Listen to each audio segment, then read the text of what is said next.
Today, we will be starting with a panel discussion with Kushe Bahl. And first, I would like to introduce Gita Johar.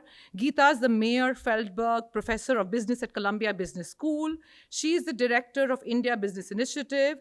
She's been a faculty member at the school since 1992.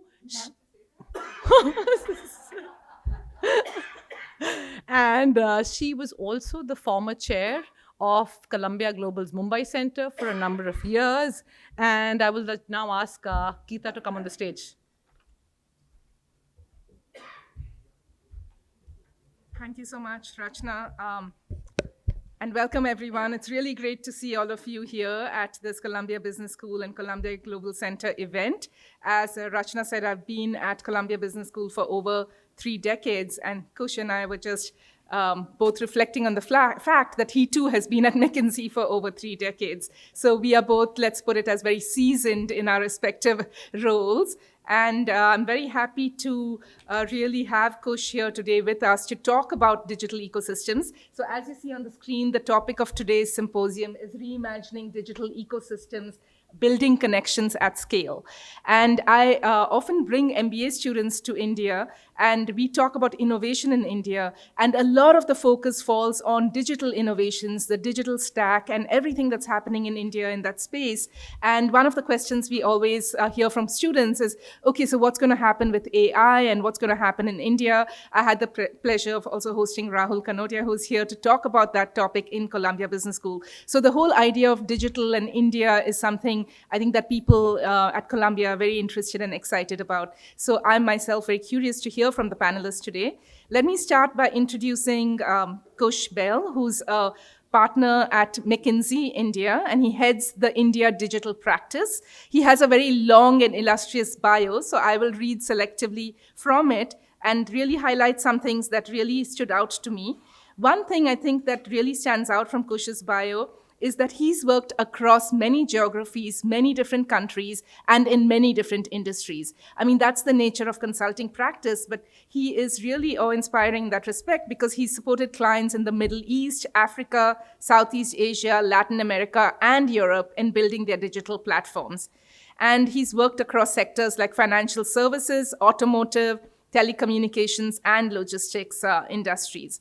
And most recently, given he works in India now, he's built the largest high-quality healthcare ecosystem in the world for India's leading healthcare group and the largest digital bank in the world as well. So, I mean, those are the kinds of opportunities one can get in India, given the size of this market, obviously. So, and I think the digital stack and the digital ecosystem here is something that we should all learn about and emulate as well.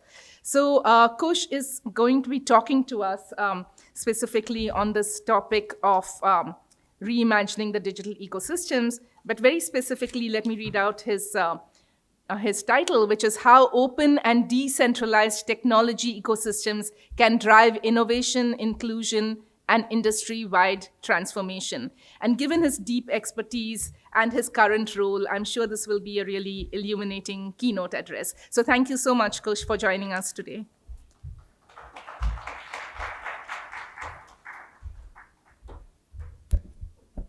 Thank you so much for that, and thanks to Columbia for inviting me. The title actually is credit for that goes to Rachna and probably you, but because that was your title. I just changed digital to technology because I have to bring AI into this. It's just not possible for me to talk and not talk about AI. So I said, digital was last 5 years now. Now let's talk about let's bring AI into this. So you will see it appearing as I speak. So thanks very much. I think it's a lovely topic. I think interestingly, we're just talking outside, and I was just saying some of the most spectacular innovation in the world has actually happened in India, and we are all beneficiaries of it. We all see it. Some of us are involved in it. We all feel really proud that we have played some role in it. Of course, we are also making a lot of innovation happen for the rest of the world, but we are also we are creating a lot of innovative models here. And we have been for the last several years, and I think a lot is said about many of them, and I will repeat some of that just to reinforce that, and then I will talk a little bit about what it takes to build this whole ecosystem, because it doesn't always work. And then we'll go gradually over into AI and talk about how important a role open ecosystems are going to play in AI, especially in a country where inclusion and innovation and transformation, are important. So that's kind of roughly the flow that we'll go through, and I guess there'll be probably some questions at the end. So I'll keep it fairly quick, but in case I'm going off time, just to wave, because I haven't done this particular presentation before, so I don't know how long it takes exactly, but we'll try and get it done in time. So I'm sure everybody knows what an open ecosystem is, but versus a closed one. My favorite example is Apple versus Android. McKinsey forces us to use Apple devices because they're supposed to be more secure. So it's very painful when you find the other, the sort of the weaker ecosystem sort of race ahead in terms of having better quality devices, and you're like, you can't get one of those because all your work stuff is on one, and then you try the 2-device thing and give up. But I think the illustration here, the illustration here is, obviously the closed ecosystem is one which is managed and orchestrated by one sort of governing entity. In an open ecosystem, you have a number of innovating entities, represented by, I don't know, these large circles. And then there is, many people supplying into that, right? There are many people, there's not one sort of group that's innovating. There are many suppliers who are innovating, the people who are innovating on various chipsets that go into the mobile phones, the displays. And then there are people innovating one level removed from that as well. And all of those people are connected and they're sharing. So, Samsung phones will use a Sony sensor for their cameras and so on. And so the innovation is shared across. And that kind of is very characteristics of open ecosystems, where wherever there's a breakthrough, it quickly spreads across. The other characteristic is that there are actually a lot of people driving innovation and adoption. It's not just one person driving innovation and adoption. And we'll talk about some of those winning characteristics. But I think just the spectacular impact that's possible with open ecosystems. And when Android was created, we were all there and we've seen it. And then we obviously we were all big iOS fans, and we kind of saw that growing. And one never really thought that there would be a day when you'd actually look at more innovative devices coming out of that ecosystem.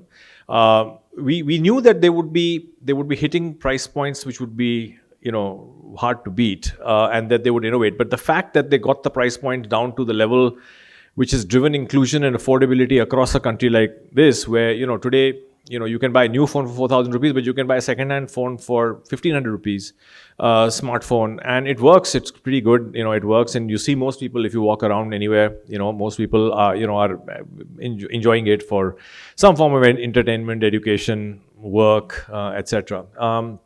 And that wouldn't have been possible, if I would argue, if it wasn't for this open ecosystem driving that. Because the one thing that open ecosystem do very well is they drive costs down with innovation, because there's just so much natural competition happening. There's the mindset of the orchestrator who is profit maximizing, which obviously the one on the left has done really well, right? So very successful ecosystem, closed ecosystem, or I would say partially open ecosystem on the left side, where which is done really well.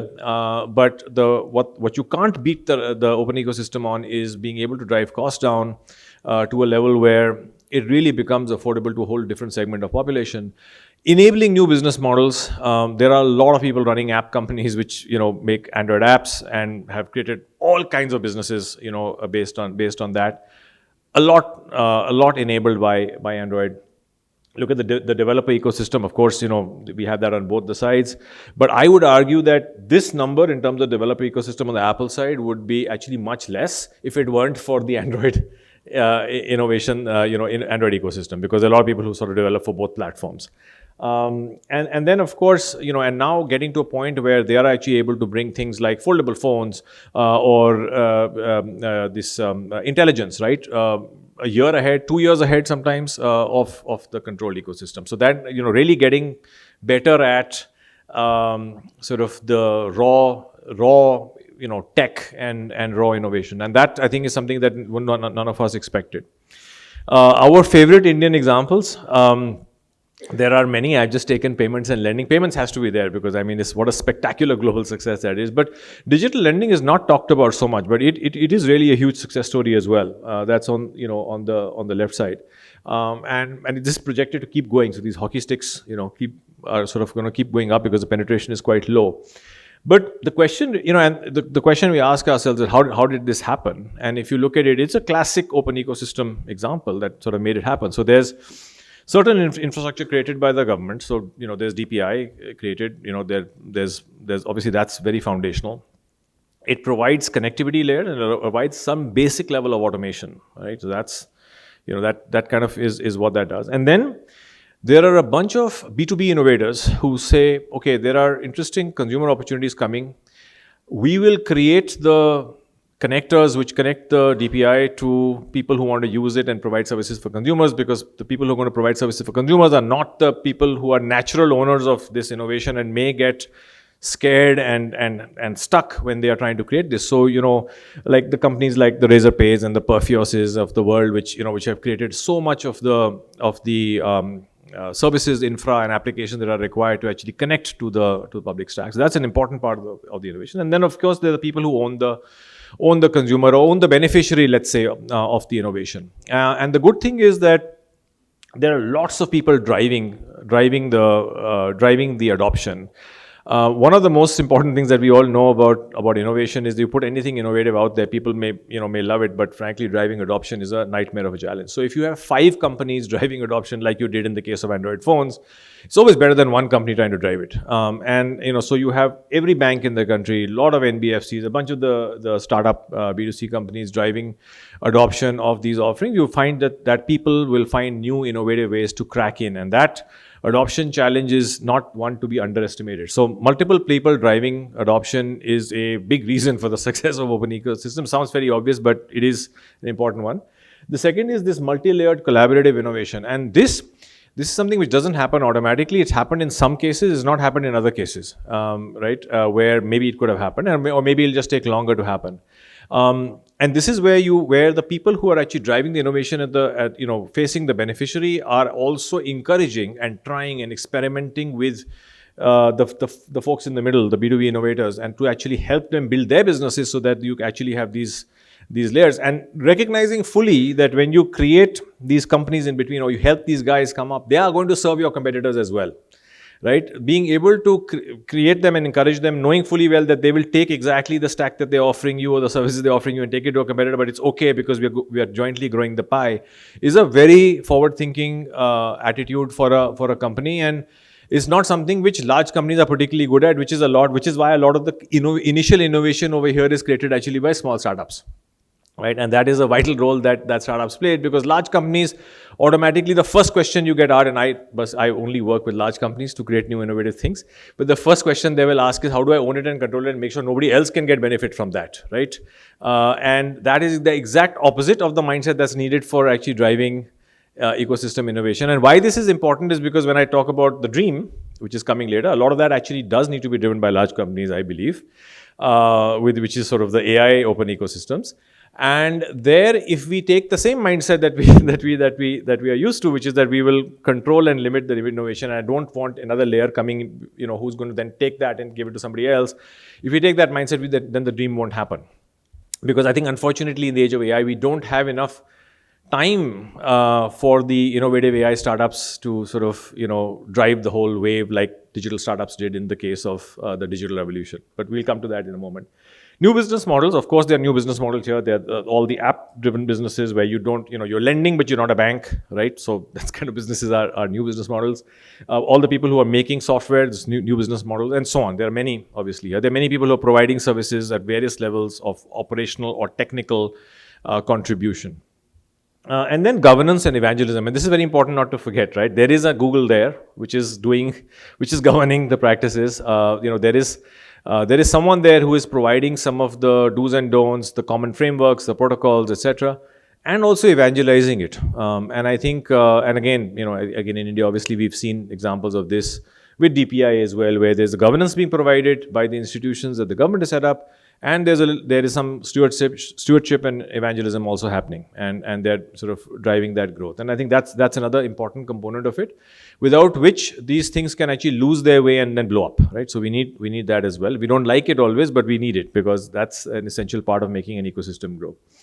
So that's kind of the what we see. Now let's switch to sort of the forward-looking the forward-looking dream, right? Because I think we've seen a wave of digital innovation. We are all beneficiaries of it. It's been phenomenal. There's a lot more to come. There's a lot more that could be possible. We have one new innovation which is with us now, which actually helps us to make some of those dreams a reality, where they were falling short, which is AI. And that's an interesting opportunity. There's obviously a lot said about it, a lot of pros, cons, all of that stuff. I'm not going into that because, we only build things which are for useful purposes, for creating value. So that's the part I know. The thought here is that what role will open ecosystems play in the creation of AI-centered or AI-native offerings? And that's kind of what I'm going to talk about next. So we know that this is a little bit of a techie chart. One of my geeky colleagues drew it up, but I, I know there are a lot of techies in the room, so you will understand it.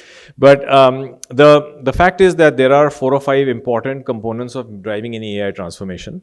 So beyond using ChatGPT to do college essays and all that good stuff, the real AI innovation happens when there's an intelligent agent, as we call it, doing some task, and usually if you have to do some task, you don't just do the task, you actually put it into a system, and then that system goes and executes. So you read some information from a system and you then execute something on a system, very much like a human would do, but here, you have infinite capacity, you have infinite intelligence and all of that stuff. So that's kind of, what a lot of the transformation happens using AI. So there are 5 components involved in that. One is, obviously, there are some core systems. That's where all the data is riding. You have to sort of pull the data out of the core systems. You have to learn from that. You have to interpret it. Sometimes there are live feeds coming in. So my bank account, for instance, and what I'm doing in my bank is sitting in a core system. So if somebody has to intelligently tell me what to do with my money, they have to be able to read what's happening from my bank account, right? That's one portion. Then there's an intelligence engine. This is what we are familiar with. This is where ChatGPT sits.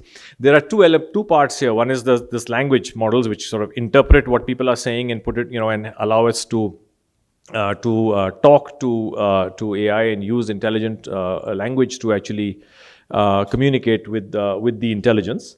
But then there's also what we call actual intelligence models. How do I figure out what to say to Kush about, where he should invest his money, like today. And how is that different from what I'd say to Rachna, for instance, tomorrow morning, and so on, right? So these are 2 different things, but somebody has to figure it out, and it can't be a business rule that says, okay, if Kush has this much money and this happened to his income, then you give him this, etc. Because, all of us have different preferences. We want to hear stuff in different ways. So you need an intelligence behind this. And, that's kind of intelligence this is not generative AI. This is not the stuff that makes pictures and writes college essays. This is real, this is the kind of intelligence that figures out how to play chess games and win it, right? That kind of intelligence. So that kind of intelligence is also stored in the intelligence layer. Then there's the connectors, because you need, now I know what to do. Now Kush has to be, he should invest in XYZ stock tomorrow to grow his wealth. So now I have to tell Kush. So I need to talk to the system which is connected to his WhatsApp. So all enterprises have some system which is connected to my WhatsApp. So now this intelligence has to talk to that. So there's a connector required. So there's a number of people building these what we call MCPs and messaging standards and so on, where the intelligence can actually talk to a system. It's very similar to what's happening here, but here you're reading and there you're actually writing to the system. And then obviously there are these application systems that we already have, which actually do the execute tasks. And then there's, at the end, of course, there's the user. Users also have to know what this is, and be trained on what to do with it and how to use it and how it will impact them. And then users will have feedback. So I may not respond to some of these messages, and you need to learn from that. And I may not trade every time you send me this message, and so on and so forth. So in a sense, there are these 5 components required. And this is a bit of a digression. But the reason I'm digressing is because what I wanted to say is describe it. These are the building blocks of any AI transformation. And you can take anything. You can talk about intelligent factories. You can talk about intelligent healthcare, whatever. And all of them actually have these 4 or 5 components. What we are finding is if we want to do this at scale, and we want to do this, so we want to be the most innovative, inclusive, and transformational, we will probably need open ecosystem type innovation in all the 5 areas. Now, it's happened with the users already, because users have access to free LLMs, which we are all using, ChatGPT, etc. We are all using. So we are kind of getting trained on some aspects of this. We also understand now what it's like talking to this intelligence, right? Another digression. The top use of ChatGPT, I believe, was for therapy. I didn't realize that that's actually the case. There was a study that was released recently, but people are talking. So people are learning how to talk to this thing, language model, and getting trained. That's kind of happening. I think it'll be a little harder when it's starting to do more higher order tasks, but it's still something that one can get used to because and this is how we always learn new technology, right? We always learn new technology because it somewhere hits us in our personal lives, and then people start to look at it, and then they start to take it into their work. But for all the others, right? There are competing ecosystems. So there are more controlled ecosystems, like say what Microsoft's trying to create, and there are more open ecosystems like what Meta is trying to create. And it is unclear which one will finally win out. I mean, if you look at smartphones as an analogy, both created a lot of value. There's one on the left side and there's one on the right hand side. But our sense is that for us and for the kind of innovation that we need and to hit those radical cost points that we need, we do need that open ecosystem. We need some of those open ecosystems to be created, which means opportunity for each one of these areas, right? It's opportunity and necessity for innovation in each one of these areas. There are lots of startups today, called something.ai, and they are doing work along all of these, right? These areas, and all power to them. But they will need the support of public infrastructure. They're going to need language models which are trained. They're going to need a lot of people coming together. Many India's language is important. That becomes a barrier. Earlier, you had a human being in that geography who was talking to the system and doing that stuff for you. Now, if you want the system to do the work, then you have to be able to talk to your user or consumer in whatever language they're comfortable in, whatever voice, video, etc., etc. So that's kind of the role that open ecosystems can play, and we can go into a lot more detail on how that can contribute. But I think the challenge is very clear. The opportunity is also very, very clear. And there's no place in the world better than here to actually create some of these, right? Because we've done it in really tough areas, right? Highly sensitive areas like payments. This is one of the most sensitive areas. I give somebody money, do it reliably, make sure I don't get cheated. All of that stuff. Think of it, or even lending. I mean, these are highly complicated and difficult things to do, right? So if we can crack it for that, surely we can crack it for AI application in some of the areas. By the way, also, all the issues with hallucination, models making mistakes, all of this stuff, the only way it gets sorted out is actually with a lot of people testing it, a lot of different people testing it who are competing with each other to try and make it better and better, faster, and ironing out those mistakes, right? There's no other way to actually make that system error-proof than by actually a lot of people testing and using it. So that's another place where actually open ecosystems come in, which is very, very hard if you have just one person saying, okay, I will build the full stack and I will control that. That person may create value, but the inclusive and high impact innovation is probably going to happen on the right. So if this happens well, what's the promise? I think there are any number of open ecosystems you can visualize. Some of them are more horizontal in nature. Some of them are a little bit vertical specific. I'm just putting my dream out there, which is on the last page. And I'm going to take a couple of examples because I've actually dabbled in and created some things close to this, but not gone all the way. And I think that AI allows us to go that last quantum leap that actually gets this into the hands. So imagine the law firm of the future, right? A poor farmer who is fighting for his land somewhere, some district in the country would not even know that with some legal help might be able to actually, get his case represented. Where would they ever reach a law firm from or get legal advice? There's no reason why they can't today, right? Because an AI lawyer can actually pass the bar exam. All the tests are out there, do even better than most of the graduates. Then all of case law can be learned, right? Like every case that's ever been learned, fought anywhere in the country can be learned by that model. Technically, putting those two sources of intelligence together, you could actually provide the best legal advice to that farmer, right? This is unimaginable. There's no reason. Of course, to go to court and fight, you still need a human to do that. But all the prep and the research is done, and at least now the farmer knows what this guy is going to fight with. And firstly, he even knows that I have recourse to this, right? Just to know that I have a grounds to fight on. we did this virtual doctor thing was very popular, then exploded in the pandemic, right? It was amazing. And then after the pandemic, by the way, no one uses it anymore. Now it's gone down to, it's not gone down to nothing, and people do use it, but it's gone down to significantly lower value. And it's not actually achieved the kind of inclusion benefits that were being talked about. And the reason for that is that the low-cost virtual consultations are with very, very low-quality doctors. So the AI doctors that you already have today are actually better than those very low-quality doctors in terms of their diagnosis already. And they can pass the medical exam. All those tests are out there, right? Everyone who comes up with a new LLM first makes it do all the exams, or the US bar exam, the medical board exam, etc. So they can do it, they can pass the exams and they can do better probably. And again, all of clinical practice, all the clinical records, etc. can be fed in. So the thing can be smarter. And now you actually have an ability for somebody to actually access healthcare, right?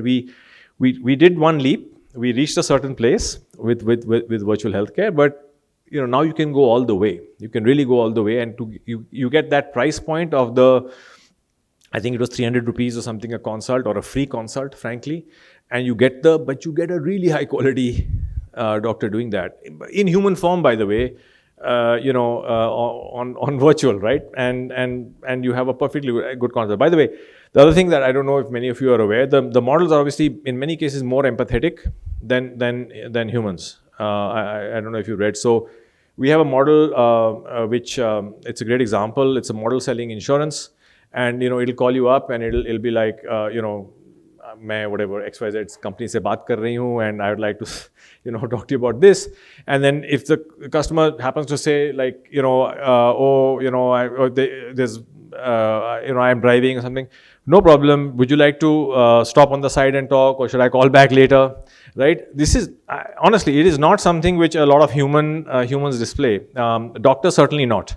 So being able to demonstrate empathy, being able to read emotional states, being able to read responses, and being able to modify the strategy for actually that discussion, I think is important. So I can go on. I just put a few down here. Personalized, wellness and medicine, right? I mean, there's no reason why if I take a picture of my face and know, okay, this is the state of my skin, feed in a few pieces of data, and now the AI figures out that this person needs this mix of things. I mean, why should one tube of cream be the same for everybody, right? So I have now my personalized tube of cream being assembled by some robots in a factory, up the supply chain and then being shipped to me.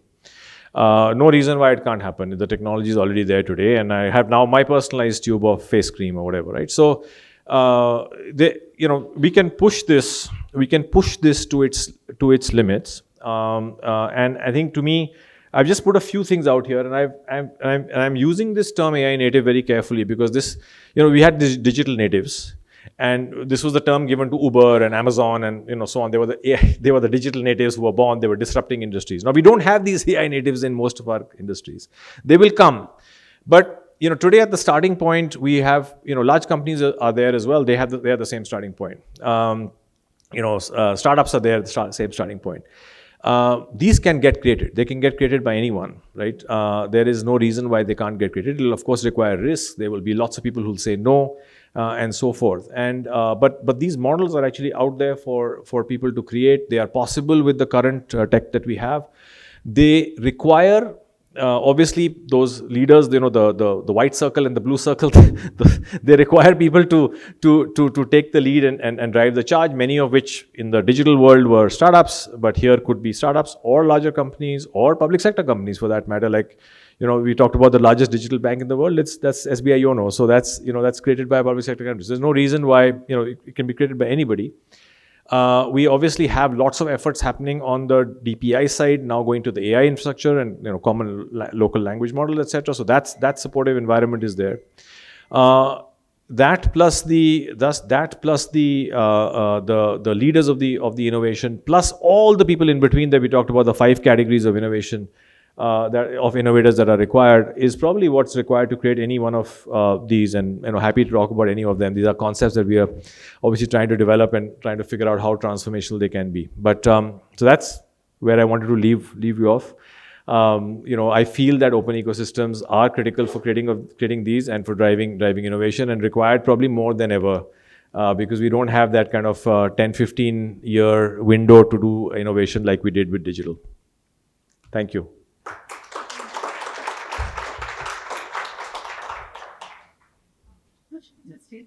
Yes. Thank you so much. It's really fascinating. Can you hear me? No. Yeah. Can you hear me now? Okay, really, really fascinating. 3 things that came to mind, and not in any particular order. So I'll kick us off and then open it up to the audience for questions.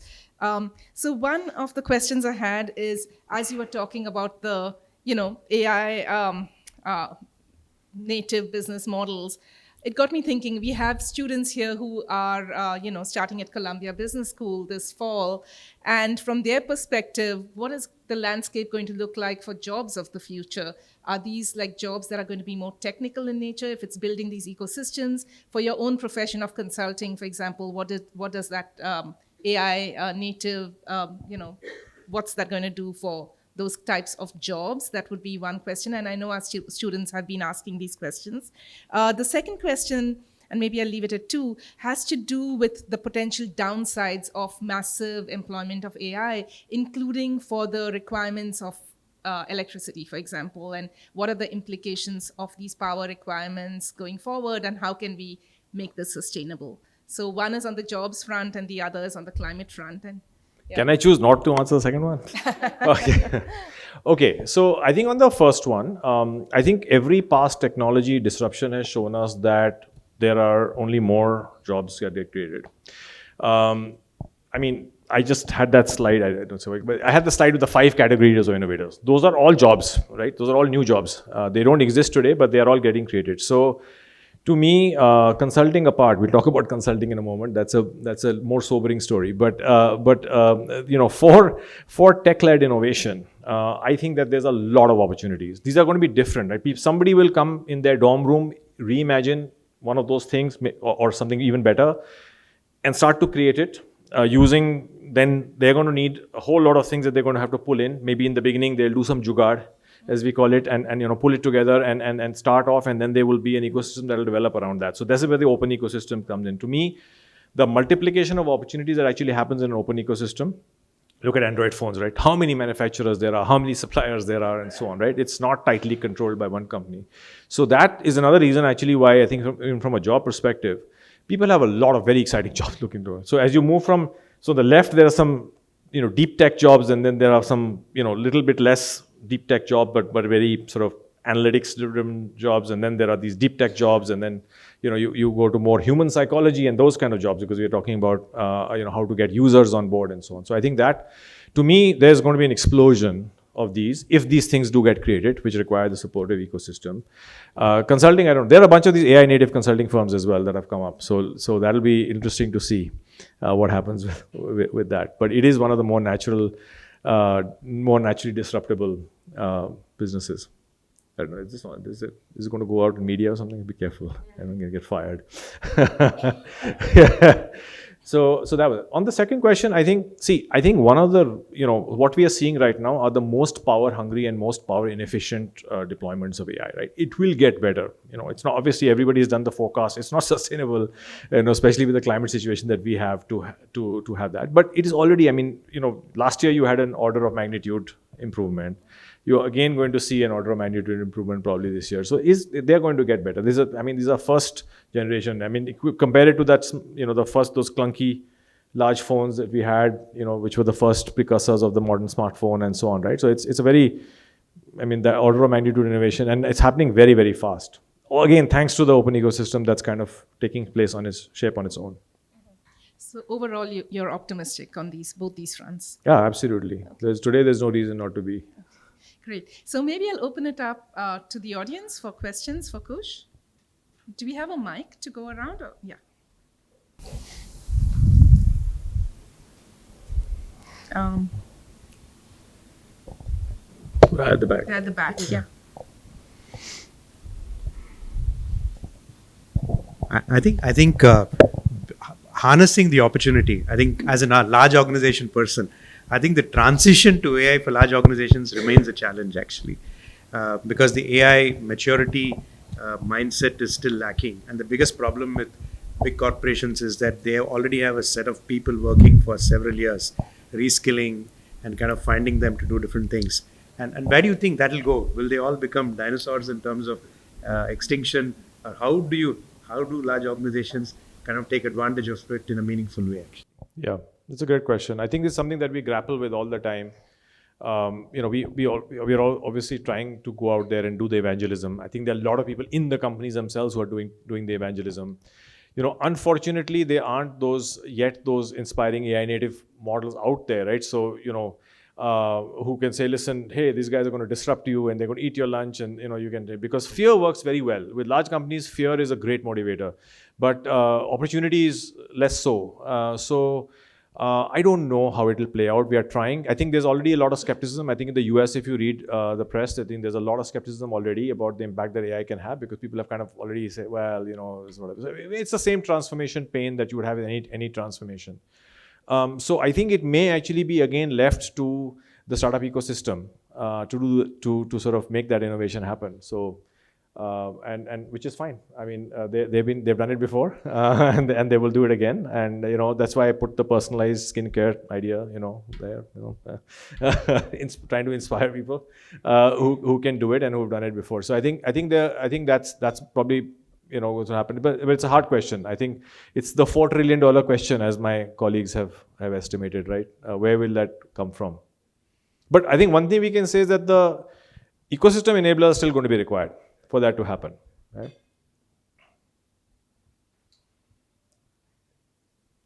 Question at the back. Hi. First of all, thanks for that fantastic presentation. Just a couple of questions, but I'll be brief. The first is that most of the AI use cases you showed require massive amounts of data, and particularly data to train these models. So particularly in the context of India, where a lot of data has not been digitized, specifically healthcare and legal, how do you think about how that's going to transform or how that's going to change? And the other one is, how do we build accountability within these models, given that they're being deployed in very critical sort of sectors such as, again, healthcare, legal advice? So yeah. So I think the places where data is available will get transformed first. So that I think is natural. I think actually healthcare has a lot digitized already, and so does law. So people underestimate how much there is. Also, the models are able to learn very quickly. Now the models are getting smarter at learning. So this what we call cold start problem. Models can start. A lot of the intelligence can be built without say. When we talk about training models, people think about LLMs naturally, but that's not the only application of AI. So a lot of the intelligence here is from learning interaction styles, for instance. But the models can start with cold start and learn very quickly. That's kind of a lot of what we are working with right now. So I don't think that will be a big challenge. I think the bigger challenge is, I think what was said earlier, there's a lot of change resistance of the people who today are in influencing positions to be able to deploy. I was just this afternoon having a conversation with somebody, and they're building a completely new company right now in the financial services space. And we were saying, lead management, and they were just about to do a contract with a call center, for lead management, for sales.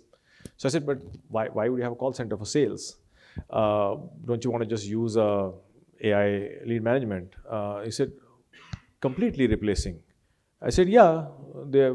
I show you a demo. Not demo, it's live. You can talk to it and see and talk in English and Hindi, and you can have a conversation. But try it out. If you guys think it's okay, then use it. It can explain policies to you, and it can explain comparison with your competitors and whatever questions people normally ask, and very nicely in good, this thing. So they were shocked, right? And now I know they'll do the demo, then they'll come up with 3-4 reasons why they still need that, the call center, right?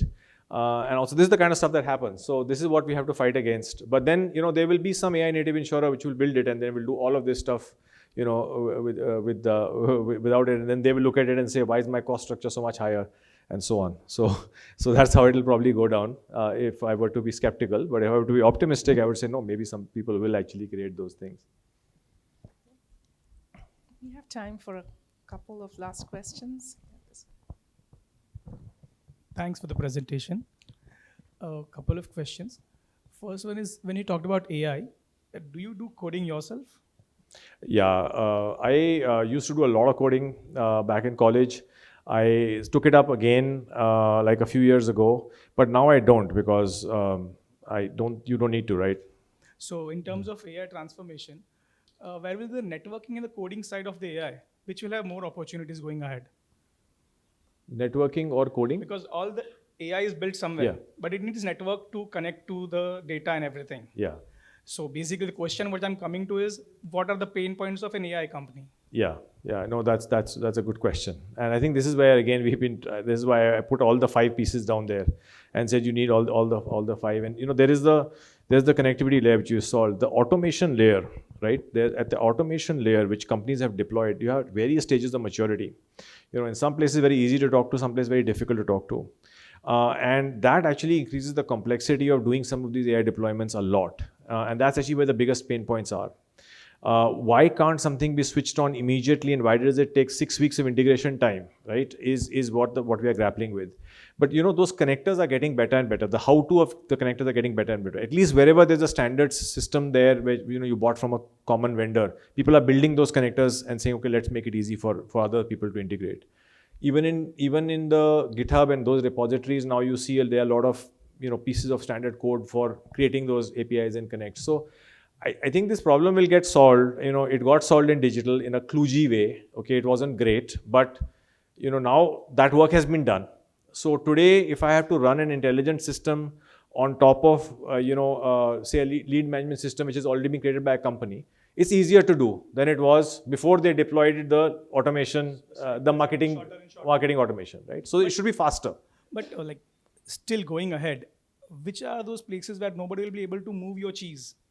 You get the question, right? I don't know. I honestly don't know. If I did, I would start a company to do it. I don't know. Hard to say. See, I think we are at the state right now where there's a lot of concept. There's a lot of experimentation. The experimentation is happening on the wrong things. The experimentation is happening on the easy stuff. And people are passing it off as real innovation. The transformation opportunities are out there, but they're all conceptual. People are too scared to do them. So now, once we start to really unleash this in a big way, either through startups or large companies, then we will realize where the real bottlenecks are. So we are still in that 3 decades thing. Yeah. Yes. This is very true. We are. So my AI native picture is 2 years ahead, but they will be. It'll happen.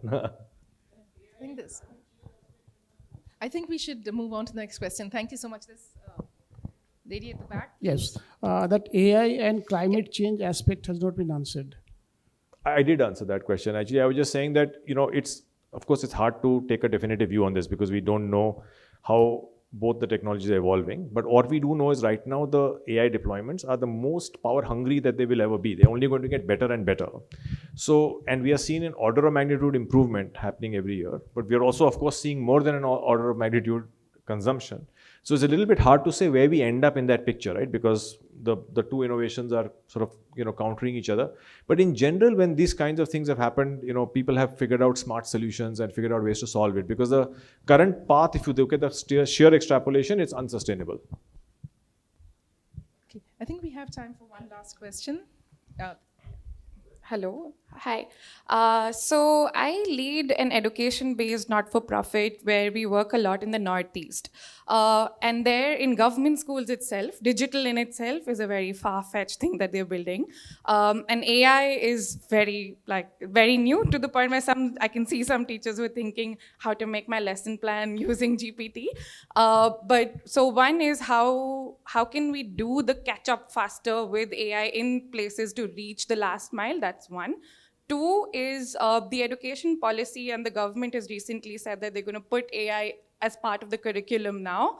But we know how curriculums in India is very directive and not always user-friendly or based on the context. How do we make that happen as well? Yeah. So this is one of my favorite topics, Rachna, and I was just talking about it. The biggest challenge actually with digital has been that you can have all the lesson plans and all that. You can get them. There are so many edtech, so many YouTube, everywhere you can get it, right? But how do you get the kid to like it and do it, right? So don't forget that the most addictive algorithms in the world, the most addictive systems in the world, which kids love, are actually AI powered, right? You know what they are. So, so why can't I have an Instagram-like or YouTube-like way of teaching? The best teachers do that, right? They get people to somehow like what they do, and they reward them in the right way, and they punish them in the right way, and all that stuff, right? And they have figured out the reward punishment. They have figured out the dopamine cycle with things. So there's no reason why my AI teacher can't be actually as empathetic, as smart, as customized and personalized, which the digital, pure digital ones, which just solved that, bringing the lesson to you, problem, have not done. The same example as with the doctors, right? I think that you now have an innovation which can take it all the way and genuinely make that tutor free. But it's the world's best tutor. That's what it's like, right? It's everyone's favorite tutor, right? It's not just like some person who's willing to do that, for a very low salary. Unfortunately, I think we have to stop there. I know there are a lot of people with questions. We have a break. I'm sure Kush would be happy to answer your questions during the break as well. I do have one last, maybe provocative question for you. When will we have a DeepSeek-like innovation in India? Oh God, my God! I have no idea. Well, there are people over here who are investors and so on. You can ask them; they will know. Right. Kush, I don't know. Thank you so much. But and tell thank me, you if you find out the answer to that, let me know. And find out who is the company doing it. So thank you so much. Really interesting. Yeah. Lovely being here. Thank you. So we'll take a short break, and then we will do a panel discussion on basically using digital ecosystems for e-commerce, for retail, and building these at scale. So please do stay for this. I think it's going to be a really interesting panel discussion. I think we'll start in about 10 minutes. Thank you. So the keynote address from Kush gave us a lot of food for thought, and we're going to go forward now with another great panel discussion that's going to be more focused on looking at the digital ecosystem and how it can enable online commerce and innovations in the retail space. So I'm really pleased to introduce Mr. Thampy Koshy, who's going to be our first speaker today. Mr. Koshy is the former MD and CEO of the Open Network for Digital Commerce, or ONDC, which is an initiative aimed at democratizing e-commerce in India. And Mr. Koshy has had a lot of experience in many different fields, including in digital transformation, governance, and financial infrastructure. He was a founding member of the National Securities Depository, which is NSDL, held leadership roles at Ernst & Young, and he's led several key digital initiatives in that position. Mr. Koshy has been instrumental in shaping major national projects such as UID, GST, IT systems, and pension system reforms. And he's also worked with the World Bank on global social protection and ID programs. He has his bio covers a lot of other ground, but I think you get the picture that we're really lucky to have with us today Mr. Koshy, who is going to explain to us a little bit about ONDC and the vision for democratizing e-commerce in India. Mr. Koshy, thank you very much for being with us.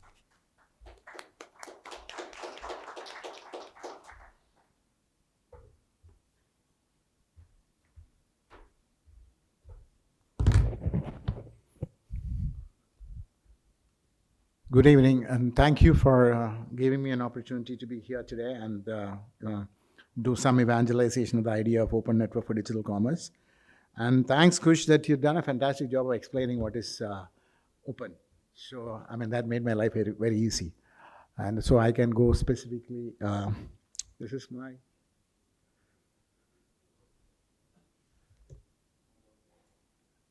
Okay, so I was just trying to say how to sort of quickly tell this big story in as short a time as possible. So I just remember an old quote on when WWW was being shaped up. You know, I can see from my gray hair, I'm an old man. So it said that it will either change the world or end up being nothing. Because we didn't know how the whole idea of, communication across continents could work. If you really look at why did it manage to make this big change and such, the kind of changes that is managed across the globe has been humongous. So you can say that one is that computers became more common, bandwidth became more common, it became less expensive, and so on and so forth. But on the other side, if you really look at the one fundamental decision that Tim Lee, after he developed HTTP, is that he'll make it a public good. He said, I'll make it a foundational thing. Imagine, do a thought experiment. Imagine that he didn't do that. And he decided to start a company and said that HTTP is his private domain. And probably we would have heard, probably one HTTP and one BTTP, one CTTP, closed network. And that may not have changed the world the way that we think. Because, as Kush very correctly pointed out, when you have closed network, innovations is limited to the visions of that closed network. It is not, whereas in an open network, if you look at the whole universe evolved as an open network. From the amoeba in the primordial soup to who we are here. All came up plus one innovation in some umpteen ways, with some of them succeeding and some of them failing. It's not that one god sat in the top and said, let it evolve from amoeba to, like in Bhagavad Gita, Matsya Kurma Varaha, it did not give a, SOP for development. It evolved, and that is what, the ecosystem. So it was all about the ecosystem, which means that some succeeding and some failing. Whereas if supposing I was trying to set up, let's say, a platform, let's say in fashion, either I will succeed, we have a very successful entrepreneur, sitting here who will join me in the session subsequently. Many people tried to achieve, those team had a fantastic idea, they did, and rest of the people are relevant. But if you really look at, it is, the way that it is, if you look at any of the domains, whether it is fashion, whether it is mobility, whether it is in e-commerce, anywhere in the world, what we have seen is one or two or three enterprises become very, very successful. So the way I see that is like, if you remember what we are collectively building in this modern day is the 8th continent in this Mother Earth. So all the others are physical, 8th continent is the digital continent. And there are two ways some continents develop. Some, in cases, somebody said, like we have since you're from India, we can tell the example of East India Company. They decided to create a lot of systems, rail systems, and so on, so forth. But what was the primary focus? Primary focus was maximizing the shareholders' interest of that East India Company. Whereas if you are looking at a completely different fashion and say that we are going to create the roads and the rails as public utility and let the imagination of millions of entrepreneurs come, experiment, build, fail and succeed. And so at the end of it, what is succeeding is the ecosystem, and what is failing is some failed experiment or an unlucky experiment, whichever way that we could. So it is not that there is one playbook that is there. So if I'm just going to this, like what is ONDC trying to do is the rail in the commerce, in the commerce side. So the way, if you look at, as we said, while internet started as a very democratic place, like Tim Lee, as well as the people who develop SMTP all made it like a public infrastructure on top of it, development could take place. But commerce took in a different fashion. Right or wrong is not what I'm saying is, but it took a different direction in the world, wherein we said that there will be proprietary protocol who will create a proprietary platform, which means that, network effect will ensure that only one or two or three will succeed. And that has been now proven all across the world, and that has become a serious challenge. That's why the developed countries are saying that, we will develop America Innovation and Choice Online Act. Essentially, it is, if you look at any of the documentation, it says it's addressing two issues. It is the issue of concentration and associated practices, which is not at the best interest.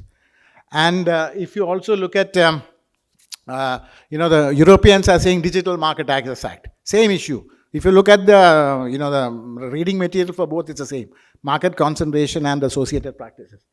And, if you really look at even UK is trying to do the, similar kind of thing. Currently, if you look at the kind of cases that's happening in US again, essentially it is trying to address whether it is Meta or whether it is, we don't know how the case will finally get done, or whether it is Google. Essentially, what is being questioned is that if you end up making highly concentrated system, it actually restricts innovation and adoption. Even let's say if you look at the US, one of the most advanced in terms of e-commerce. Really, Gita is saying, what's the real penetration of e-commerce there? 25, 28%? Something around that point. If you look at, that's how it is. Because when you have few large enterprises, they will try to maximize their, nothing wrong. If I am there, I will do the same thing. But the thing is, they forget that the kind of diversified, the innovation that is possible. Again, if you look at what was proven here in UPI, I'm just taking an example from what Dilip and team did. I remember about 6-7 years ago I was there in a brainstorming session with the payment industry, including MasterCard and some bankers together. So they said we are doing about 250 million transactions a month, and in 3 years' time, Koshy is going to become 600 million transactions. What more can you imagine? Do you think that every shopkeeper is going to have a POS system and so on and so forth? Do you think it is imaginable that they will be digitally enabled? You are completely off the track. But then you saw the kind of innovation that came. I mean, you didn't even want to have, today you don't even need a device for a beggar who only needs a QR code and his friend. But nobody imagined that is possible. So, and this came because of the diversity of, as Nakush was saying, I don't want to repeat again, number of people trying to experiment, succeed and fail. And the ecosystem development is about such enablement. If we do not know, I'm sure there will be few successful, exceedingly successful companies like the East India company of the long time ago. But they will be few. And in fact, that is the reason when we had for example, when we today in the instant payment domain, India does something like almost 50% of the transaction globally. In fact, when I was having a chat with one of my friends, I said, Koshy, China has gone a lot ahead. I agree. I mean, they've done a lot ahead. But if you purely look at the instant transactions, I think India number of instant transactions is almost double. The simple reason is against the kind of diversity that is coming. So, that's the same thing. So if you look at in any business transaction, there are two sides. One is a payment side, the other is a good side. So what UPI did was on the payment side. What ONDC is trying to do is on the good side. And that is going to be much more complex, because finally all said and done in the payment side is practically one SKU, and that is digital. And it is managed by a set of, the supply side, etc., managed by regulated entities and few large enterprises, who could sort of innovate. But because at the end of it, if you look at whether it is PhonePe or whether it is, Paytm, finally it says that Koshy is making a payment to Kush. That's it. Whereas when it comes to commerce, it's going to be very, very diverse. So, in fact, I remember 3 years ago when our team sat down and told that it's a completely, non-starter, because we had to. One is the technology. I mean, the protocol at the bottom layer. Second thing is we create governance framework to have ecosystem players come together and agree on working, and a single agreement to be signed either by the large bank like HDFC or a small micro enterprises, from Himara, initiative by the Himachal government for the small and micro enterprises. They all signed the same agreement. They all follow the same network policies. All these things together. I mean, very often we think technology is the answer. Technology is not just the answer. And more importantly, it's all about, while we are talking about more and more participation, it is about, I'm sure that people who are in like she can even imagine the kind of training and capacity building needed at the supply side. Today, if you really look at, few people have done some fantastic work, but if you want to get a participation on the supply side, which is 2 or 3%, to even to make it 5 or 7%, the kind of capacity building and tools and technologies, etc., that is needed is humongously high. And that is why, again, I will only repeat what Kush was saying, is that is why AI is going to become a very, very powerful. When you have multiple supply side and multiple demand side all coming to address different kind of market segments of suppliers or, the consumers. For example, there could be a consumer interface which is purely looking at the rural farmer, the base, for whom you need to, the supply side and the demand side is only looking at meeting the requirement of his consumer. without pushing any of the suppliers with whom who have tied up. So he can let his imagination run wild to curate what is best. So how is it possible in an open system? Is that my ultimate dream is that eventually, is that probably in 2 years' time, every product or service which is catalogable will make that available in this network. Like today, everybody has a website. It looks so obvious. I remember when I was one of the very young officer, when one of the earliest companies to adopt, this network, internet here.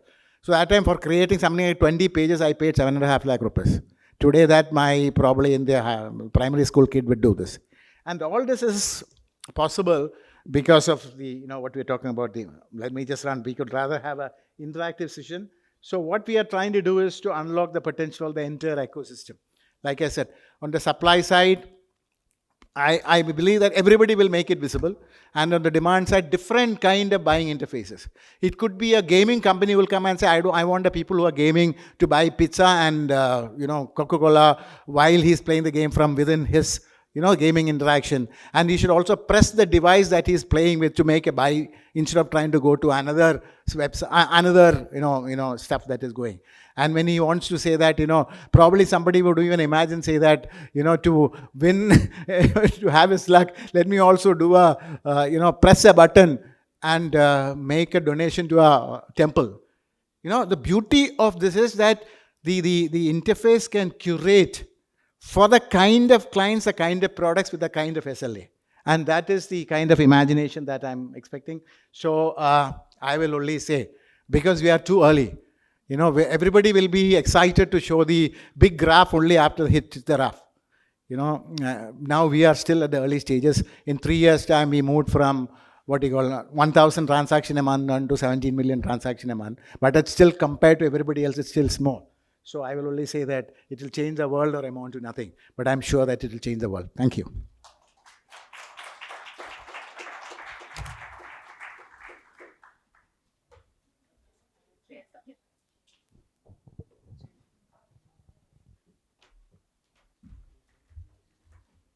I think that was a really fascinating introduction, leaving us wanting to know a lot more about Mr. Koshy's vision and dream for this kind of network. So we'll all have time to chat more about that in the panel discussion. But what I'd like to do now is introduce our panelists, and then we will have a conversation with Mr. Koshy and our two panelists.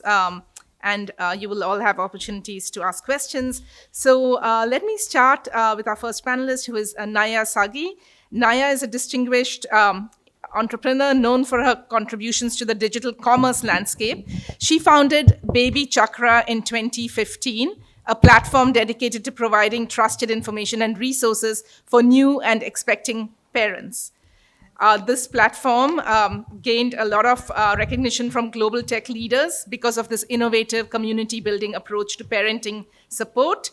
In 2021, BabyChakra merged with Glamm and led to the formation of the Glamm Group, which is South Asia's largest content-to-commerce conglomerate, integrating beauty and personal care brands with this digital ecosystem that includes content, community, and creator networks. So we see now a different angle to this digital ecosystem, bringing people together online and thinking about how that can enable brands to build reputation and trust. Today, Naiyya is working on a new startup, a new, Naiyya is working on a new startup called Edition, which is, she's going to tell us more about it. I think it's been a little hush-hush so far, so today she's going to talk more about that as well. And I'd also like to introduce Anchit Nayar. So Anchit is a Columbia graduate. So nice to have you back at a Columbia event. So Anchit joined Nykaa after Columbia University, but he worked in, I think, investment banking at Morgan Stanley for many years in New York before moving into the retail space. Over 2.5 years, Anchit led the rapid expansion of the retail store footprint of Nykaa, and the growth came with profitability. So he kept his focus on profitability, even while increasing the number of retail stores, the retail footprint. So today, Nykaa is recognized as India's only truly omni-channel beauty retailer. And I think it's going to be really interesting to see how the online retail model works with also this physical retail model. So what's the omni-channel, offline, online? What are the challenges and what's the way forward for brands such as Nykaa? So with that, let me get started with a very, very open question to both of you. You heard from Mr. Koshy about ONDC, this idea, this idea, can you hear me? Yeah, so this idea of democratizing access to brands, retail, having the network be such that just like the World Wide Web, you have every single SKU, as Mr. Koshy put it, like everything's represented there. And this is a vision. I would like to hear from both of you about your own visions for your own brands, what you've done so far, introduce your companies and what you've done, but also I'd love to hear from you your perspective on how something such as the centralized network could help you in your own brand building efforts. So why don't we start with Naiyya? Hi, everybody. Good to be here. And it's wonderful to see such a vibrant community. I have the privilege of being part of the HBS community myself, and it's lovely to sort of see very similar conversations and the same network play out here. Very quickly, my background first. Gita, thank you for giving such lovely words to my background. But the reality is I'm starting up all over again. So I'm actually in the 0 to 1 stage. The company I'm building is a company called Edition, which is a new age consumer electronics brand. And we're reimagining electronics and appliances for the modern home and the modern consumer. We believe that the modern home and modern consumer lives very differently. They believe in design, they believe in multifunctional appliances, they believe in compact, they believe in, of course, seamless intuitive technology, and they also believe in themes of what are things that are good for you. And that is sort of the wedge, if you will, that we're building Edition of. I think 3 things, however, that kind of stay in common with the thesis with which I build my new company and what I've done in the past. One is that I'm a big, big believer, and it kind of comes back to this whole sort of openness in the way things get built. I'm a big believer in the power of communities. Every company I've done, and this, by the way, started off when I was at McKinsey. So I actually know Kush from before as well, and I think a lot of you are actually from the McKinsey days. While working in healthcare at McKinsey, I learned that when you have communities who are co-creating the product with you, the product is adopted a lot better. It's a lot richer product. And it's something that really works, right? Because you're co-creating for the person and with the person who it's for. So that's something we'd adopted at BabyChakra in a maternal and child health situation, at Glamm in a beauty, intimate hygiene, personal care situation. Now at Edition, we already have a WhatsApp community of about 6,000 people who are building out and telling us their needs across different appliances. That's one big theme. The second thing that I think is really interesting is that, for instance, in BabyChakra, we were doing machine learning when people were like, what is machine learning? Nobody knew what it was. Like, we didn't know what it was, to be honest, as well, right? So again, in this particular case, what we're saying is like, what are the new technologies we can adopt? And of course, goes without saying, I mean, generative AI, technology as foundational as electricity is something that we are all adopting. And what that really tactically leads to is, today my team, my founding team, is literally like a 4.5-member team. And we have so many agents powering so many workflows, including creating almost consumer personas that we test our marketing, test our product narratives with, test our pricings with, right? Also help us like just, frankly, do my pitch decks easily. So there's a very different way in which we are building, leveraging the power of technology. And I think that's been a consistent theme. The third thing I just want to leave you with is, when we are looking at building a whole new product, it's a very difficult cycle. There's so much unlearning and learning I've had to do in this journey as well. I think what stayed with me, however, is some things don't change. And that goes back to saying that where I feel the world is really evolving to is, we grew up in a paradigm 2015 to 20, even as recently as now, saying that social communities, online chatter, etc., were the ways to go. But if you look at the way we're all now moving to agentic in the way we make our decisions, and you're looking at all our workflows, including on e-commerce, right? Like ChatGPT just recently introduced a commerce flow. It's highly personalized to you. But then that becomes almost like an echo chamber. So the one sort of question I have in my head is that where you had a social ecosystem and a network that was predicated on creating discussion, and in fact, the monetization model was predicated on creating chatter, discussion, debate. In fact, oftentimes creating controversy was, and having different points of opinions, was the way that a Meta or a Twitter or, one of these social networks would actually, Discord, would actually monetize. Here you have a very solitary way of interacting with a product, which is a bit of an echo chamber, and it's predicated on me being one of the sole ways it monetizes today. So it's a very interesting dichotomy. We're trying to make sense of it ourselves, but exciting times ahead.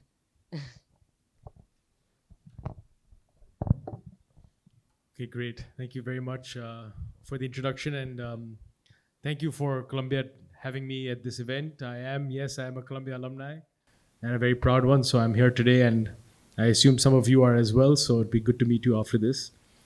Look, a little bit about me and Nykaa. So I'm not the founder of Nykaa. Actually, Nykaa was started by my mother in about 2012, 2013. As mentioned, I joined in 2018. So I see myself more as a employee than a founder.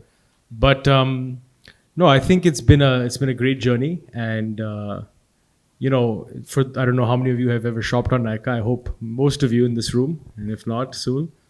But look, I think for her it was really about, she had reached, I don't know if she'd like me saying this, but she had turned 50, and she was a career investment banker, and she wanted to start her own business. And I think what's so lovely is at that time India was at a point in its journey where there were still a lot of opportunities for individuals to go and start their own businesses and be entrepreneurs. And I think that's very unique to our country.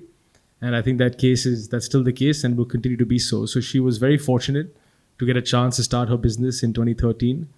And of course, as many of you know, that was when the internet was really picking up, and so was e-commerce. And there was the whole digital revolution with Digital India, as well as with the penetration of 3G or 4G at the time. So I think the stars aligned for us, and as a result, a lot of shoppers were coming online, and we thought that e-commerce could be a good way to build a category, and that category was beauty.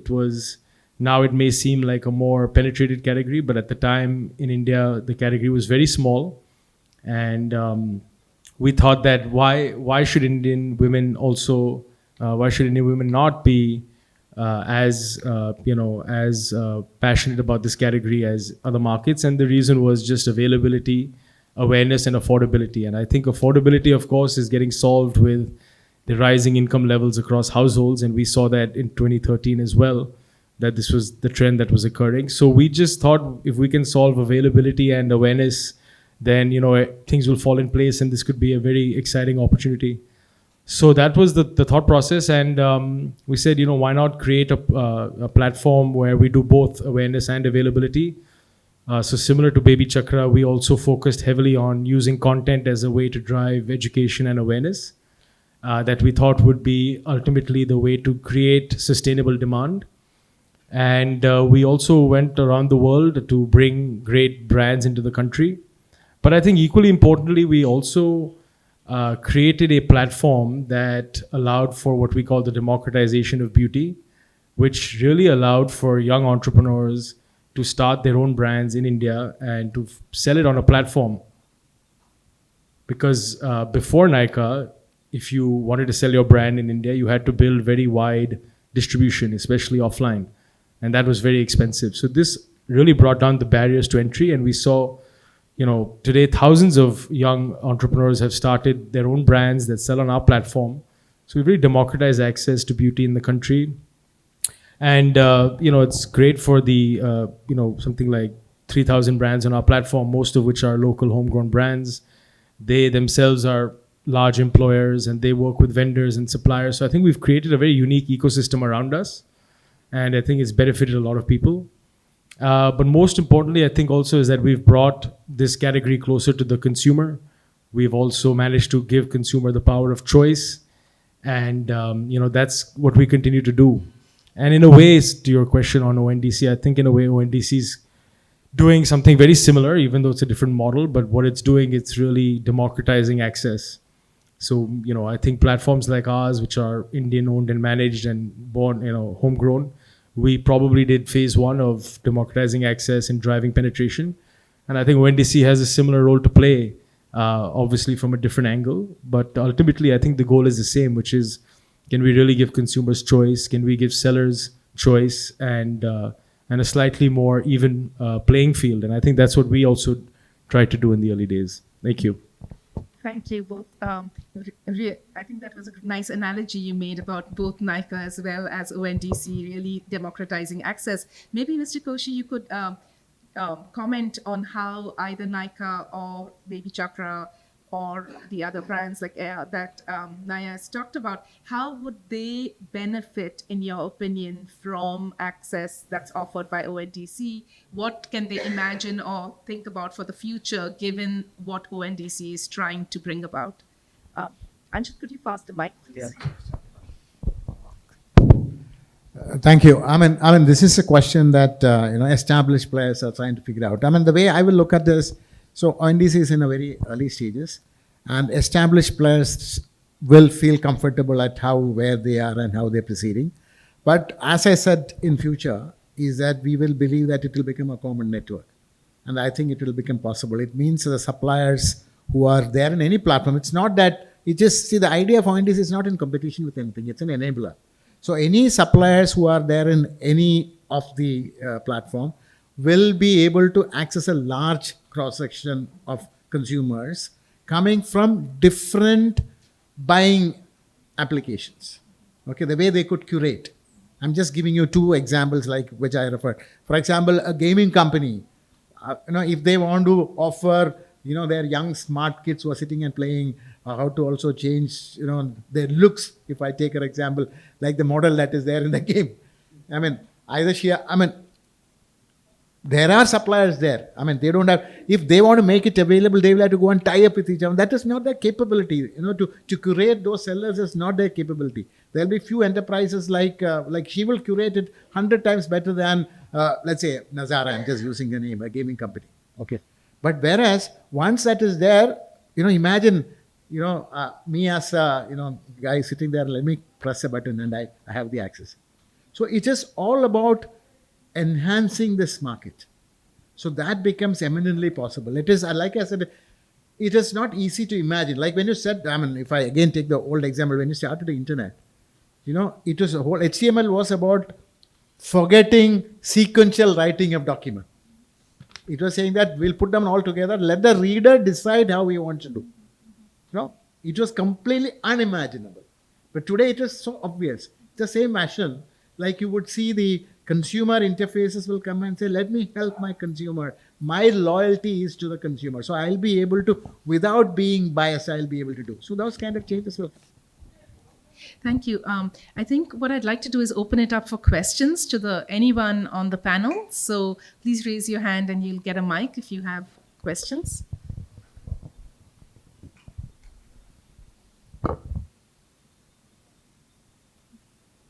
I think there's a question in the middle.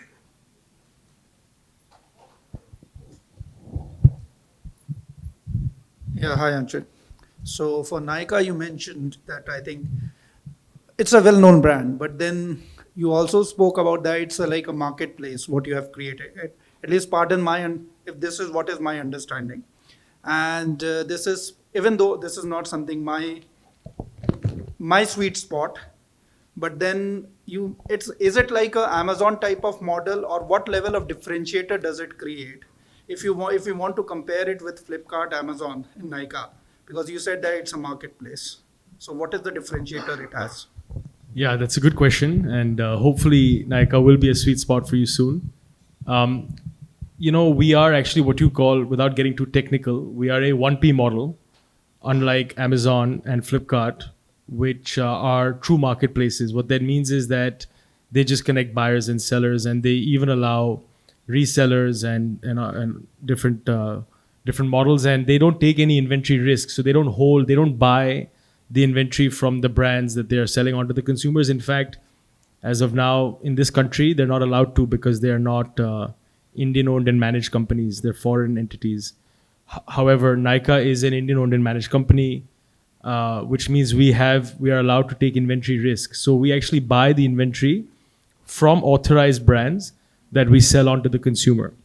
So one of the biggest differentiators is that because we're buying directly, we can guarantee that the product the consumer buys on our platform is 100% authentic. And you may not be shopping much of beauty or cosmetics, but in this category, there is a lot of what you call counterfeit product. And that is not possible for marketplaces to guarantee authenticity, whereas for us it is. So I think early days, by getting into a 1P model, we were able to guarantee that. And I think that went a long way in building trust with the consumers. Second thing is Flipkart and Amazon are horizontal marketplaces, which means that they sell multiple categories. And when you do that, you can't build a specialization in any single category. And we decided to be a vertical retailer, which means we just sell beauty and personal care. And that has allowed us to go very deep and to build a real specialization. So our assortment, the kind of brands we have, the kind of products, etc., is quite unique. And thirdly, because we're a vertical player, we also decided, and we were doing this business in a category that we felt was underpenetrated, as well as Indian consumer was not as well informed about this category. So we had to create a lot of education to be able to grow the addressable market, for it to be large enough for us to grow into. And so we also decided to focus a lot on content and education on our platform. So if you download the app or you follow us on all the media and social media channels, you will see there's a lot of education, a lot of content that I think consumers really appreciate, because it helps them to understand the category before they make a purchase. So we did not want to sell consumers products just because the price was at 50% off. We wanted them to buy the product because they truly found value or need in that product. And the only way to do that is through education. So I think those are the three main differences. And of course, lastly, as was mentioned in the introduction, we are also an omni-channel retailer. We have about 240 stores across 80 cities. We also have a B2B business. What that means is we distribute brands into general trade and modern trade stores as well. Over 100,000 retail doors in India source their products from us. So, to another point that was made earlier, this is not about disintermediating any channel, or it's not e-commerce versus retail. It's really actually about being present and available wherever the consumer is. And I think in a country like India, in fact, in any country, physical retail, e-commerce, closed networks, open networks will all have to coexist, and will all actually really help each other to all grow. And ultimately, the biggest winner, we feel, is the consumer, because now they have a choice. So yeah, that's kind of the main differences between us and Amazon. Any other questions? Maybe while we're waiting for questions, I did want to, as you get the mic, maybe Naiyya can ask you a question about brand safety in these community-driven online environments. How do you ensure, especially in this age of AI, that these communities are safe? So if I understand the question correctly, you're saying that when community members interact with each other, how do they feel a sense of trust and a sense of... Yeah, you can also have bad players coming into the community. Oh, all the time. Yeah, I don't know. Actually, let me rephrase that. I don't know if they're bad players, but I think there are people obviously who'd come in with a different intent. Eventually it comes down to saying, why do communities form? And what keeps them staying a community for the mission that they were formed with, right? So I think it starts off with having a very honest set of conversations with your initial community creators with you, to say that this is what we are trying to build here, this is a mission we're trying to build for, and find alignment in that. And then it's really interesting because then they set the norms. Just to give you an example, this here today is a community too, right? The way we are interacting with each other, the way we are behaving when we take our coffee breaks, the way we are asking questions. This is a community norm that's been set by mimicking behaviors of some of the community champions, right? So similarly, it's very similar in an online community too, except of course online you can also be faceless. So that is where I think the predicament you talk about comes in. There are three things that happen once you have a situation where there's probably a disruptive player in that community ecosystem, because communities have to be built with with a lot of trust, but also they're very tenuous, right? If you have one or two bad actors, then that breaks trust. One is that, it's simple, right? You basically say 3 strikes and out, and you give very fair warning, and you've anyway set out the norms and the rules and the ways of behavior. The second is to understand what is the motivation for that behavior even deeper, and to have the one-on-one conversations before the third strike hits. And oftentimes you find that the person hasn't understood the mission of the community. So you go back and relay and understand again and kind of explain the mission. And then you see if there's a matching of and meeting of minds. And things typically solve themselves there. And the third is, and the most powerful, is when people themselves actually come in to stem behavior or to encourage good behavior. And I think that's really when you see the seeds of community being formed. So that's how we see it. I think the way I'm looking at communities today is we don't have, I think in the interfaces we are using, except for app communities, you're not seeing any agents per se. So app communities, I think we identify and call out the agent very clearly. But in our WhatsApp, Meta community, we're not using agents there today. Great, thank you so much. I know there was a question at the back. Yes, so my question is for Mr. Koshy specifically about ONDC. One of the reasons, UPI took off was the fact that it made payments very simple for the user. With ONDC, you have unbundling, and that adds this layer of complexity, and this could be complexity in terms of responsibility towards the end user, or it could be complexity simply in terms of the customer experience. Do you think that will be a deterrent for users, and how do you overcome this? No, you made a very valid point that when UPI started, it was finally, like you said, it was one SKU, so its complexity level was lesser. But when it comes to e-commerce, the complexity level could be higher. But the thing is, as any industry, it will find its own way of addressing this one. Let's take a physical example, in the physical market.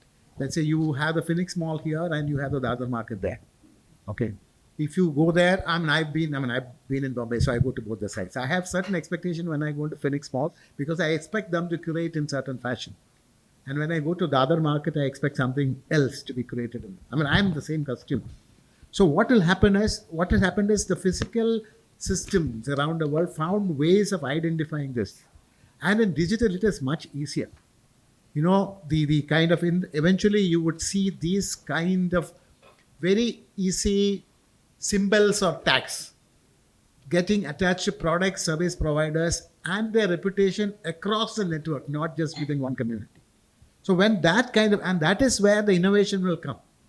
So for example, there could be, I'm just using the example, let's say Nykaa may decide that they have a certain client base and they want to add a complementary product while it's a very single, you will not come and say that let me just it's not a flea market where he'll come and just because he put in everything. He will have a very scientific way of curating that. Similarly, every seller would say that I want to present myself to the whole community in the most optimum fashion that will help me to be curated by the relevant people. And my point is the technology is going to be a humongous answer for this. Nobody imagined that in payment, the people will be able to collect money without a POS machine. 7 years ago, nobody imagined. But somebody came out with this fantastic idea. I said that QR code, the only thing that POS machine is not a QR code. And somebody came and said that we'll make a voice box. Suddenly it became completely different. So that is a power. So when you create the relevant kind of components, which doesn't restrict people to come in, experiment, succeed or fail. That is the idea. I think Kush explained very nicely. That is a thought process of open system. And that will happen. Thank you. I think we have time for a couple more questions.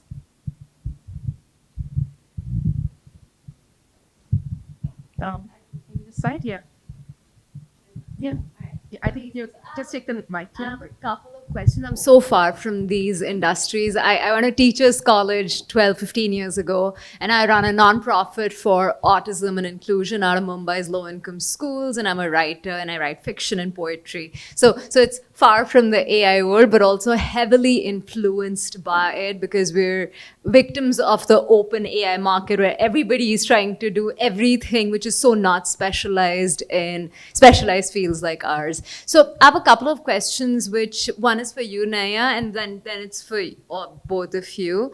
But my first question is, it is a really risky, tumultuous space to go digital and large with a baby and parent market, like you started off with BabyChakra. So what was some risk analysis you did when you got into the field and you just started it off like 10 years ago? So that's one. And my second is, innovation is hard enough in an organization, even if you're like a large 50, 80 people organization, but digital innovation is a whole new ball game. Your customers are varied across societies and economies and cultures and religions and demographies. So how do you think of successful digital innovation in all of your markets? So those are my two large questions that I'm curious. So, it's a really important point. When you're, something I would keep on telling the team and I would tell myself all the time is that we actually are in a position of great privilege and great responsibility because we are part of families. And genuinely at our peak, every, I think 3 minutes, there was a BabyChakra baby being born. And that was the scale that we'd reached on our digital platforms at. And the kind of conversations we would see on the platform were very intimate, things that were not told even in families. In fact, that was part of the reason people would come to BabyChakra. Young mothers would come to BabyChakra. They would want to almost confide and share their prenatal, postnatal, breastfeeding, postpartum journeys. We were, talking about things, extremely sensitive things, right? From, of course, prenatal health onto, abortions, unwanted pregnancies, domestic violence as well in many cases. It was a minefield of everything from mental health, physical health, reproductive health, sexual health, emotional health, you name it. And of course, mom and baby health was actually one part of it. So there were 3 things, I think, and I keep on saying 3, I don't know, maybe it's my McKinsey training, so blame me for it. But I think, if I really look back, I think the things, if I were to stack rank, one was we took privacy and anonymity extremely seriously, right? Because there were these horror stories we'd hear about in the US where somebody who was subscribed to a very popular parenting site there, her father would get this thing in his mail, which would indicate that somebody in the family is pregnant, right? We did not want any of that coming through. But there was always like a dichotomy, because while we would do that, a lot of the women in certain geographies would access BabyChakra on the app through their husband's phone. They didn't have a phone at that point in time. Or if they had a phone, they didn't have regular data network, right? So we've seen that cycle through as well. So it was one of those very interesting dichotomies and contradictions. So how do you create, and therefore we would put in things which were interesting test questions when somebody would onboard that we knew was using a dual profile to understand if that person was herself onboarding, and then the history of her conversations would be exposed to the user. So we do all of these crazy things at that point in time, right? One big responsibility there. I think the second big responsibility, and of course the masking of the anonymous, like all that data privacy, the back end, etc., which is now par for course, and HIPAA standards in the chats, etc. The second thing I think we did was, we took the journey of childcare very, very seriously, and also equally postpartum. So what we would do is we were creating predictive journeys, but we were the first to say it's not just UGC that's going to cut it. You need to bring in experts. So we actually partnered with more than 10,000 doctors who would create content that was expert driven in different formats, in different languages, so they could get that message across to mothers. So I think a big responsibility we were very clear on is that we don't know the answers, and we will not claim to know we're not the experts, we're the facilitators. And let's get the experts. And I think that was the second big responsibility we undertook.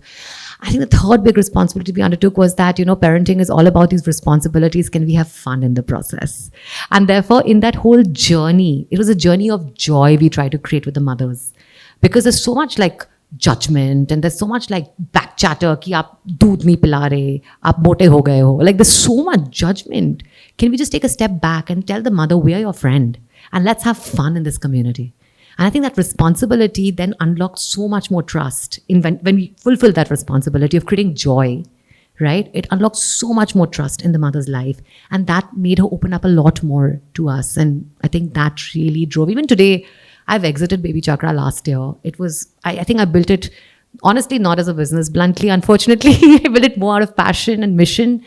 But even today, I have people from all over the country write to me updates on their children who were born 8 years back, 7 years back, 6 years back. It's crazy. So I think that responsibility really has led to something quite beautiful.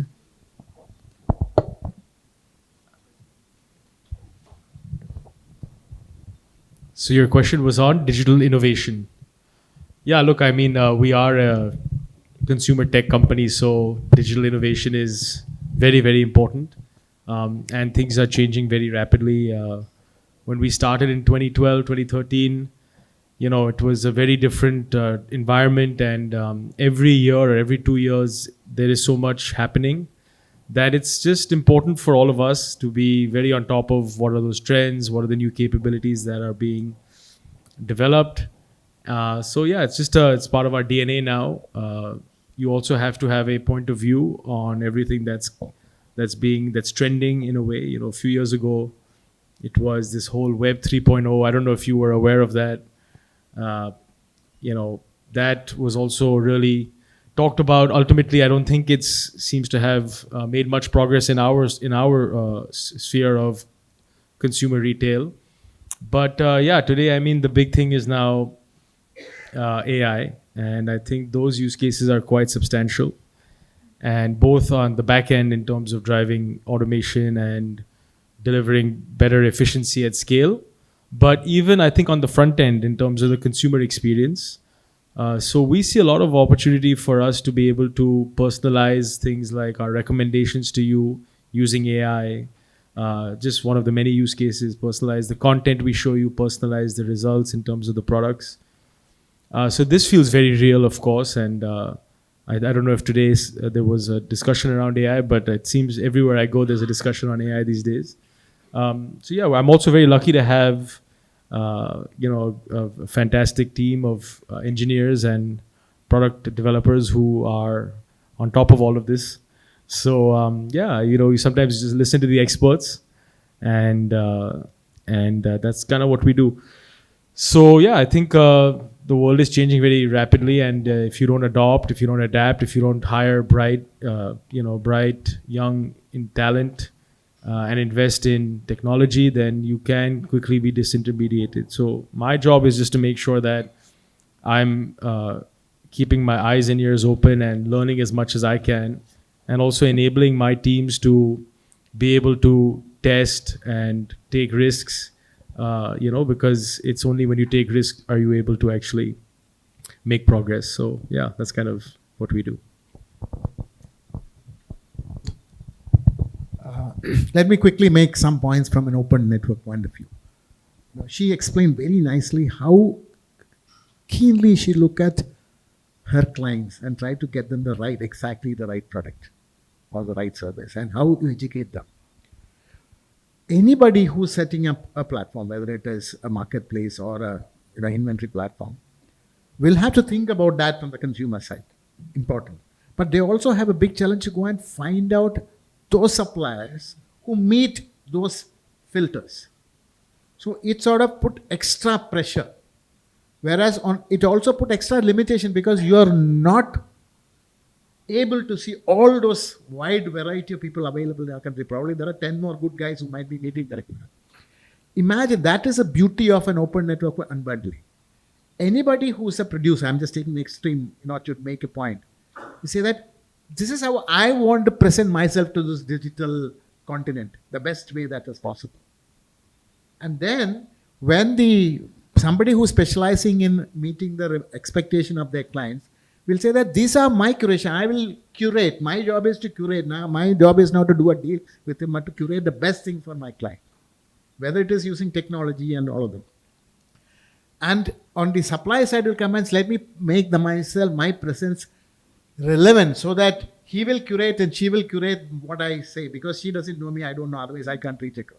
So that kind of possibility becomes enormously successful and digital will make it happen. That is one. And second, there are lots of points. I don't want to belabor too much. Two more things is that the unbundling. For example, let's say I'm a small supplier coming from like my hometown, Trivandrum. Okay, I know how to make my product pretty well. I'm really good at it. But I don't have, if I want to send this by logistics, if I go to, delivery won't even look at me because I'm too small. Imagine that I can, just like I buy pizza, if I can buy a logistic supply from Trivandrum to Delhi without being worried about, everything about the logistics supplier, I know I can get the guarantee of the service and so on and so forth. In fact, this is one area we have actually demonstrated in the last 6 months' time. Purely logistics as a service has certainly picked up more than 100,000 transactions every day. And all of them are not even selling in ONDC. In fact, even similarly, for example, even when I send from Trivandrum to Delhi, I want to get a sachetized insurance, assume that is possible. So that for a big company, if one replacement is not too much of an expense. But for a small guy, that replacement, if you imagine I can have a sachet. So think what is possible when you unbundle. And it helps specialization. And if it is not like a flea market, but there's a mechanism of tracking. If I do well as a supplier, I am known across the country, across everybody. It's not that suddenly I can jump out from, let's say, Amazon and go to Flipkart. I'm just making some names. And redefine myself because I've lost my history. But that is not possible. The history is going to be permanent. So these are the kind of elements coming. So we can go into detail. But just to highlight some important components of unbundling and interoperability. I just want to talk, because unbundling is a very interesting term and I want to use it in a different context actually. In the context of how one of the visions I have at Edition as well, right? Which is I actually see an unbundling in how we experience AI as well in the future, very near future actually. And what I mean by that is I'm a big believer in this construct of ambient AI. Right now we're tethered to our screens, interacting with agents and then having experiences personalized for us. Just now, I think it's already happening. If you look at the hardware, software integration revolution that's upon us, right? And you see very small, very green shoots of that in India. In the US, it's still playing out with wearables in one format. My belief is that if I look at devices that power our lives in our home, in our kitchen, in our beauty regimes, right? There are ways to use, of course, stable tech, but also edge to create completely hyper-personalized experiences which are not needing you to be tethered to an overall ecosystem, which is, where you are part of many, many data sets, actually learning from your behaviors, from your haptics, from your actions. And I think that is another very interesting unbundling that's upon us today. From a technology perspective, it's an untethering, if you will, from the world, from the digital infrastructure, the way we know it, where you're actually in a very highly commoditized product scenario. Thanks to this unbundling and untethering, you're able to create a product that feels like it was made for a market of one. And I think that's another interesting unbundling that's happening. I think we'll have to leave it at that really interesting point in the interest of time. So please join me in thanking our wonderful panelists today for sharing so much of their deep knowledge and expertise with us. Thank you very much. Thank you.